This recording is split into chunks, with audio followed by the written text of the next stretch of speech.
جن لوگوں نے نظریات پکے کرنے تھے وہ نظریات کچے کرنے میں لگ گئے۔ ایک بندہ رات کو کوئی بات سنا کے جاتا ہے، اگلے دن اس کا جواب آ جاتا ہے۔ قصور کیا ہے عوام کا؟ ان کی غلطی کیا ہے بیچاروں کی؟ کس کے سامنے جا کے رونا روئیں؟ انہوں نے تو بیچاروں نے بیعتیں بھی کی ہیں، یہ تو نذرانے بھی دیتے ہیں، یہ تو جمعے بھی پڑھتے ہیں، یہ تو محفلوں کا بندوبست بھی کرتے ہیں۔ ان کی غلطی کیا ہے؟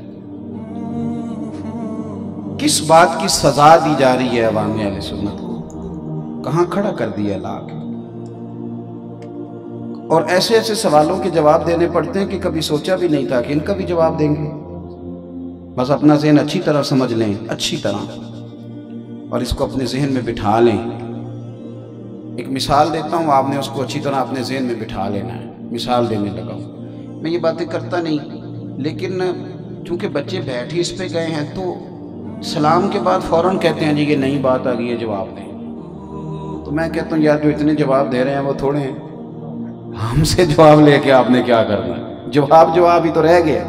اور مجھے لگتا ہے کہ کوئی ایسی عجیب گیم ہے کہ کوئی الجھاؤ۔ یہ دیکھیں نا ہمارے ٹی وی پہ رات کو ایک اینکر 4 مہمان لے کے بیٹھتا ہے، تو نتیجہ کیا نکلتا ہے؟ اینڈ پہ فیصلہ آپ ہی کر لیا جائے، یہ نتیجہ ہے کہ کوئی نتیجہ بھی نکلتا۔ یہ قوم کو پریشان کرنے کی، اس لیے ایک گھر کے اندر 4 پارٹیوں کے ووٹ ہیں۔ یہی حال اب ہم مذہبی سٹیجوں سے کرنے لگ گئے۔ بھئی بات سادی سی ہے، اس کو نہ الجھائیں، مہربانی کریں۔ اور اگر کسی کا کوئی ایسا مسئلہ ہے بھی تو کیا ہمارے بڑے بڑے بزرگوں نے بڑی بڑی باتیں فتنے کے ڈر سے اپنے پاس نہیں رکھی کہ لوگ الجھ جائیں گے؟ پتہ نہیں کیا ہو گیا، کس طرح کی لوگ باتیں۔ بس موٹی سی بات ہے، مجھے تو اتنا پتہ ہے کہ جس سے امام حسن کی صلح ہماری بھی صلح، اور جس بے ایمان سے امام حسین کی صلح نہیں اس سے ہماری بھی کوئی صلح نہیں۔ موٹی بات ہے، اس کو آپ سینے میں مٹھا کے رکھیں۔ تو جو بندہ ان کو قبول ہے وہ ہمیں قبول کیوں نہیں؟ جو ہستیاں ان کو قبول ہے وہ ہمیں کیوں قوم بیچاری کی مصیبت میں ڈالا ہوا ہے؟ اور اب تو مرید بھی بڑے سیانے ہو گئے ہیں۔ میں نے تو آج مغرب کے بعد مریدوں ایک جگہ مریدوں کے بھی ہاتھ باندھے ہیں، میں کہ تسی بھی تھوڑی نیکی کرو، پولے ہو جاؤ، تسی بھی کوئی نہ کچھ ہے لے کے نہ ٹرے رہندے ہو۔ تو اب تو چائے سے کتنی زیادہ گرم نظر آنے لگ گئی ہے۔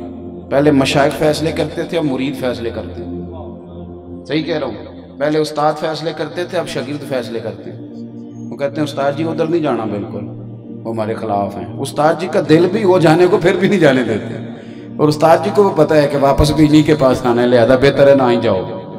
میں صحیح کہہ رہا ہوں آپ؟ میں چلیں چھوٹا صوفی مجھے سمجھ لینا، لیکن میں گارنٹی سے کہہ رہا ہوں کہ بہت سارے مشائخ آج بھی ایک دوسرے سے ملنا چاہتے ہیں، لیکن اس لیے نہیں ملتے کہ نیچے کام خود خراب کر بیٹھے ہیں۔ اب مسئلہ ہے، اندر درد اٹھتا ہے ملت کا، دل کرتا ہے ایک دوسرے کی طرف جانے کو۔ وہ بندہ کہہ بیٹھتا ہے نا اپنے بچوں کے سامنے کہ تمہارا چاچا ٹھیک نہیں، تمہاری چچی بڑی خرابی کرتی تھی، کہہ بیٹھتا ہے۔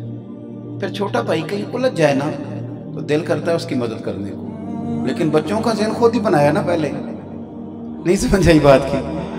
تو پھر نہ وہ خبر آتی ہے کہ چاچے پہ قرضہ چڑھ گیا تو کہتا ہے میں زیادہ نہیں دے سکتا، میرے اپنے بھی بال نے، میرے کو نہیں روپیہ لاکھ کو دیاں گا صرف۔ یہ بچوں کو پھر منا رہا ہے، ان کا ذہن بنا رہا ہے۔ کیوں؟ کہ بھائی تو بھائی ہوتے ہیں، تکلیف تو ہوتی ہے نا۔ تمہیں اگر تکلیف ہے تو مہربانی کرو، پھر بچوں کی طرف نہ دیکھو، بچوں کا کیا ہے، وہ تو انشاءاللہ سمجھ جائیں گے، بچے جو ہوئے۔ لیکن تم دل بڑا کرو، حوصلہ بڑا کرو، مہربانی کریں۔ میں آپ عوام سے کہتا ہوں، آپ بحث سے باہر آئیں، آپ مہربانی کریں، کیوں ہر چیز الجھا دی ہے؟ یقین کریں، ہمیں یہ آیا تھا محرم کا مہینہ، ہمیں کھل کے امام حسین سے پیار کرنا چاہیے تھا، صبح و شام امام حسن کی یاد منانی چاہیے تھی۔ ہم نے سارا محرم بحث میں گزار دیا، ضائع کر دیا وقت۔ چاہیے تھا کہ کھل کے پیار کرتے، کھل کے۔ ایک مثال دینی ہے میں نے آپ کو، بات سمجھنی ہے آپ نے میری۔ بڑا بیوقوف بندہ، بڑا بیوقوف ہو اور ان پڑھ بھی ہو، اور مسجد میں بھی جلدی جلدی آئے، تیزی سے، بیوقوف بھی ہے اور ان پڑھ بھی ہے، اور مسجد میں بھی سپیڈ سے آیا ہے۔ کبھی آپ نے دیکھا ہے کہ اسے غلطی لگ گئی ہو، اس نے جوتے نہ اتارے ہوں؟ ہے बेवकूफ़ भी, अनपढ़ भी और जल्दी में भी है। कभी आपने देखा है कि जूतों समेत मस्जिद आ जाओ? बोलो तो सही यार, कभी ऐसी गलती करता? बस समझना है आपने बात को, यानी बेवकूफ़। अच्छा, बच्चों की बंदा सारी ज़िद्दें मानता है, बच्चा कहना मैंने जूतों समेत मस्जिद जाना है, तो दादा दादी नाना नानी अम्मी अब्बू ये उसकी ये ज़िद मानने को तैयार है, सारी ज़िद्दें मानते, कहते पुत्र मस्जिद मस्जिद है, इसमें कोई कंप्रोमाइज़ हो सकता? अल्लाह करे समझ आए आपको मेरी बात। और यार पागल और बेवकूफ़ और जल्दबाज भी कभी जूते लेके मस्जिद नहीं जाता, भूले से भी नहीं जाता। बस समझ लो ये आपके ज़हन में फिट हो गया, ये मस्जिद है, अपने ज़हन में फिट कर लो ये नबी पाक के सहाबा और ये हुजूर की औलाद है, ये फिट कर लो। कभी भूले से भी किसी की बेअदबी ना करना, भूले से भी किसी की बेअदबी ना करना, ये फिट कर लो, ये मुस्तफ़ा के गुलाम है, ये नबी पाक की निस्बतें हैं। हमने तो उस याफूर से भी प्यार किया है जो गधा था पर मेरे नबी की गली में आता जाता था, हमने तो उससे बड़ा प्यार किया है। और तो मुस्तफ़ा के सहाबी की बात करता है, तो हुजूर की औलाद की बात करता है। जम के प्यार करो और खुल के प्यार करो और सही करके। मैंने तो इस साल दोस्तों से ये भी कहा था कि मुझे बताओ, दोस्त की दावत करो, दोस्त के नाम की रोटी पकाओ तो शापरों में देते हो?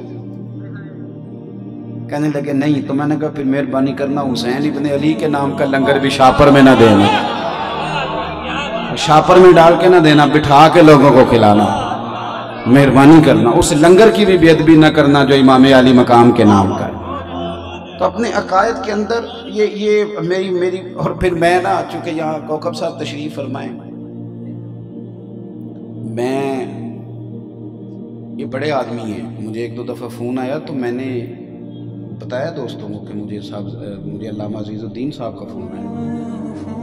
मतलब आप किसी का नाम लेंगे तो आपका कद इंशाल्लाह ऊंचा ही होगा, उससे कद छोटे नहीं होते, उससे बड़े ही होते। ये तशरीफ़ फरमाए, मैं कोई ऐसी बात तो नहीं करना चाहता, लेकिन ख़तीबों ने, जो ख़तीब लोग होते हैं ना, उन्होंने तकरीर चमकानी होती है ना जी। वो मेरा भी एक दोस्त है, मैं नाम नहीं लेता, बड़ा तगड़ा ख़तीब है। हम तो पैदल तकरीर करते हैं ना, तो वो घुड़सवार ख़तीब है, बड़ा तगड़ा जानदार। तो तकरीर में कह रहा था आज मैं बताऊंगा तुम्हें कि सहाबा की शान का। 10 दफ़ा उसने कहा, रवायतें वही हैं, जिसे वही हैं उसने माशाल्लाह सुनाई। जब बैठा तो मैं कि यार तू टेल ते ना ला रहा थी, मेरे को नवी गल सुनान लगा है, गल तो वही की है जी सारे करते हैं। तो मतलब आप क्या जोश दिखाना चाहते हैं? कौन को सादा रखें? बेचारे लोगों का अपने यकीन मजबूत करना है कि कमज़ोर करना? तो एक तो अपने आप ईमान को मजबूत करें और तगड़ा करें और सही वाला करें, कच्ची पक्की बातें ना करें। बस जो तय हो गया सो। आप यकीन करें, इमाम गजाली की वो बात कभी कभी बड़ी मज़ेदार लगती है। इमाम गजाली दुआ मांगा करते, अल्लाह मुझे ना देहात की बूढ़ी औरतों की तरह का ईमान अता फरमा, इसलिए कि ज़्यादा मसले जानती नहीं थी, जो जाना था वो पक्का करके जाना था। ये कई दफ़ा आ गई भी बहुत बड़ी मुसीबत बन जाती है कि लोग उलझ जाते हैं, कभी इधर निकल जाते हैं कभी इधर। तो पक्का ईमान, और फिर ईमान के बाद ना आमाले साले सही करके। देखो ये दरसे करबला है। मैं आपको एक बात अर्ज करूं मेरे दोस्तों, जो बंदा कहता कुछ और है और करता कुछ और है ना, किसी का नुकसान नहीं करता, खुद बड़ा बेसुकून रहता है। जो आदमी कहे कुछ और करे कुछ और, वो तो ज़मीर का कहती है, वो ज़मीर का कहती है। यहाँ अगर मैं इस नीयत से आया हूँ ना, खुदा मुझे माफ़ करे कि मुझे मिलना क्या है और नोट कितने आएंगे और माहौल क्या बनेगा, और तो मैं एक अजीब सी बेचैनी में रहूँगा कि यार दिहाड़ी थोड़ी लगी है, काम बना कोई नहीं। और आप यकीन करें ये काम भी फिर मेरे लिए मुश्किल होता जाएगा। आहिस्ता आहिस्ता मैं थकने लगूंगा, परेशान रहने लगूंगा, मुझसे बात नहीं होगी।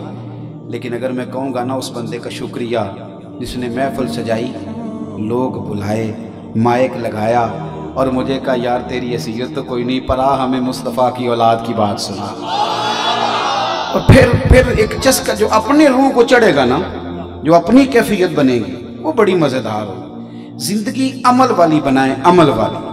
अगर आप कहते कुछ हैं और करते कुछ हैं तो 2 कश्तियों का मुसाफिर तो डूबेगा। अपनी जिंदगी अमल वाली, शानदार। और जो आप हैं ना, वो आप यकीन करें, मेरी कौम का हर बंदा बड़ा बेहतरीन लेक्चर देता है, सोनी सोनी बातें करता है, बेहतरीन पॉलिसी मुरतब करता है, लेकिन जब वही बंदा 20 रुपए की चीनी की दफ़ा ही झूठ बोल देता है ना, फिर महसूस होता है कि यार ये कल तो इतनी अच्छी बातें कर रहा था।